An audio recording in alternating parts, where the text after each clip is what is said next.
सूरदास जी का 8वां पद।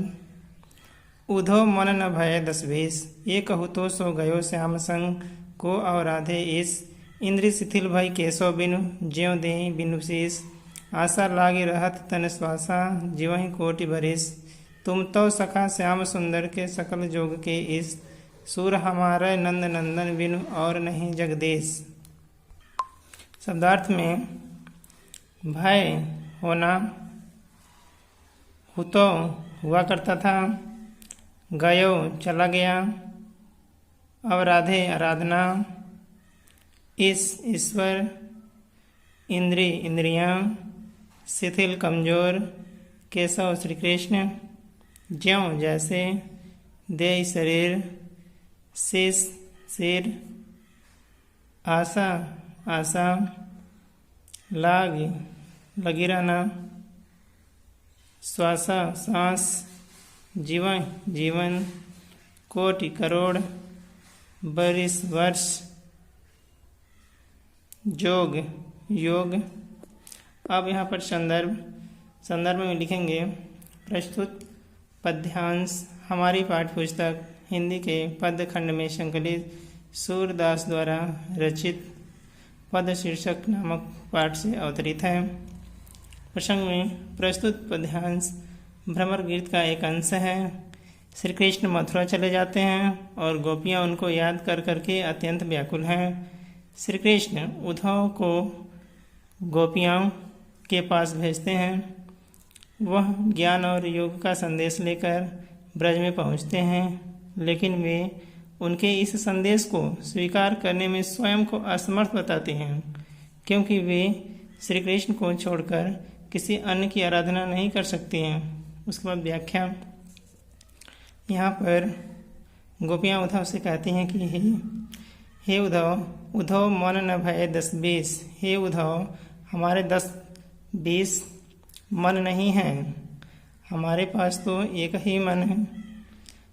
एक हो तो सो गयो श्याम संग, हमारे पास तो एक ही मन था, वह भी श्री कृष्ण के साथ चला गया। को अवराधे इस, अब हम किस मन से तुम्हारे द्वारा बताए गए निर्गुण ब्रह्म की आराधना करें। अर्थात जब मन ही नहीं है तो किस प्रकार हम तुम्हारे द्वारा बताए गए धर्म का पालन करें। इंद्रिय शिथिल भई केशव बिनु, श्री कृष्ण के बिना हमारी सारी इंद्रियां कमजोर हो गई हैं, अर्थात शक्तिहीन और निर्बल हो गई हैं। ज्यों देहि बिनु शीश, इस समय इनकी स्थिति ठीक वैसी हो गई है जैसे बिना सिर के प्राणी की हो जाती है। आशा लागी रहती तन श्वासा, श्री कृष्ण के बिना हम निष्प्राण हो गए हैं। हमें हमेशा उनके आने की आशा बनी रहती है। इसी कारण जीवन कोटि बरिस, इसी कारण हमारे शरीर में श्वास चल रही है। इसी आशा में हम करोड़ों वर्षों तक जीवित रह सकते हैं। तुम तो सखा श्याम सुंदर के, गोपियाँ कहती हे उद्धव, आप तो श्री कृष्ण के मित्र हैं, और सकल योग के इस और सभी प्रकार की योग विद्या के स्वामी हैं। संपूर्ण योग विद्या तथा मिलन के उपायों को जानने वाले हैं। सूर हमारे नंद नंदन बिनु, और नहीं जगदीश। आप ही श्री कृष्ण से हमारा मिलन करा सकते हैं। सूरदास जी कहते हैं कि गोपियों ने स्पष्ट रूप से उद्धव को बता दिया है कि नंद जी के जो पुत्र श्री कृष्ण के बिना उनका कोई आराध्य नहीं है। उनके अतिरिक्त वे और किसी की आराधना नहीं कर सकती। काव्य सुंदर में भाषा ब्रज, शैली मुक्तक, गुण माधुर्य, रस श्रृंगार, वियोग श्रृंगार, छंद गे पद, शक्ति व्यंजना, अलंकार, अनुप्रास, उपमा और श्लेष। आगे सूरदास जी का 9वां पद। उधव जाहु तुम्हि हम जाने, श्याम तुम्हि यहाँ को नहीं पठयो। तुम हो बीच भुलाने, ब्रज नारिन सौ जोग कहत हो, बात कहत न लजाने। बड़े लोग न विवेक तुम्हारे, ऐसे भय आयाने। हम सौ कही लई हम सही कहे, जिय गुण लेहु सयाने। कहाँ अमला कहाँ दशा दिगंबर, मष्ट करो पहचाने। सांच कहो तुमको अपनी सौ, बूझत बात निदाने। सूर श्याम जब तुम ही पठायो, तब नय कहो मुस्काने।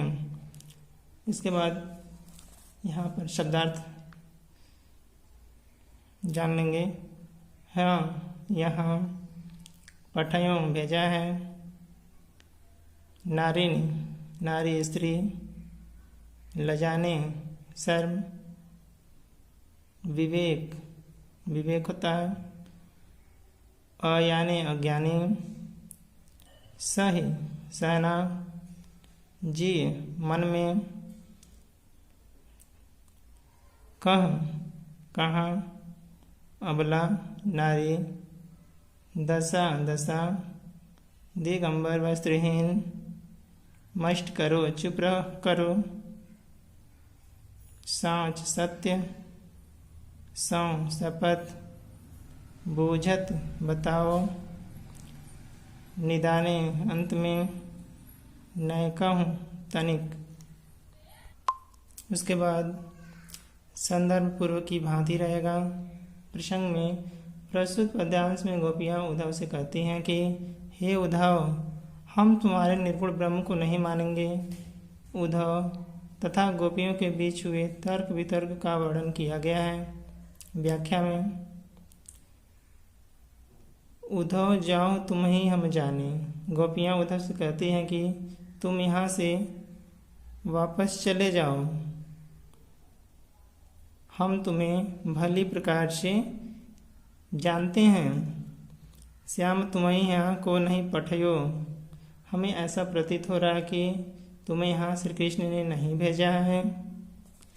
तुम हो बीच बुलाने, तुम स्वयं रास्ता भटक कर यहाँ आ गए हो।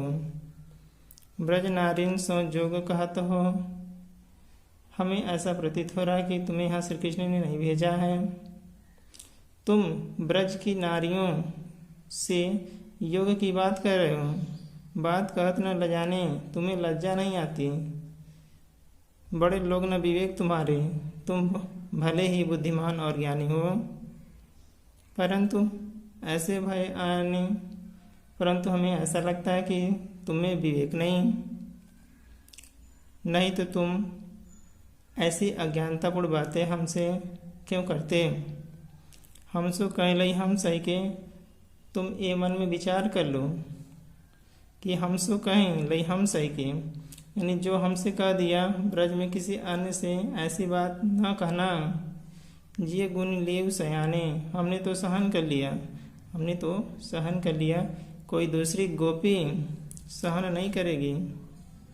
कहाँ अबला कहाँ दशा दिगंबर, कहाँ योग की दिगंबर यानी वस्त्रहीन अवस्था, और कहाँ हम अबला नारियाँ।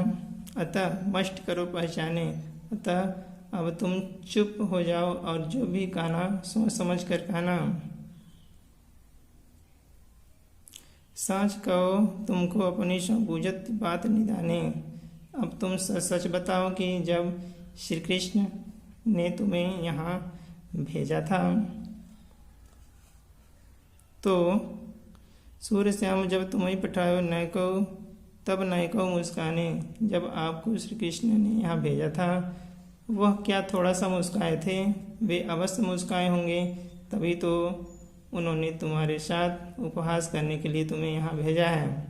काव्यकांड सौंदर्य में भाषा ब्रज, शैली मुक्तक, गुण माधुर्य, रस श्रृंगार, वियोग रस, छंद गेय पद, शक्ति व्यंजना, अलंकार में अनुप्रास,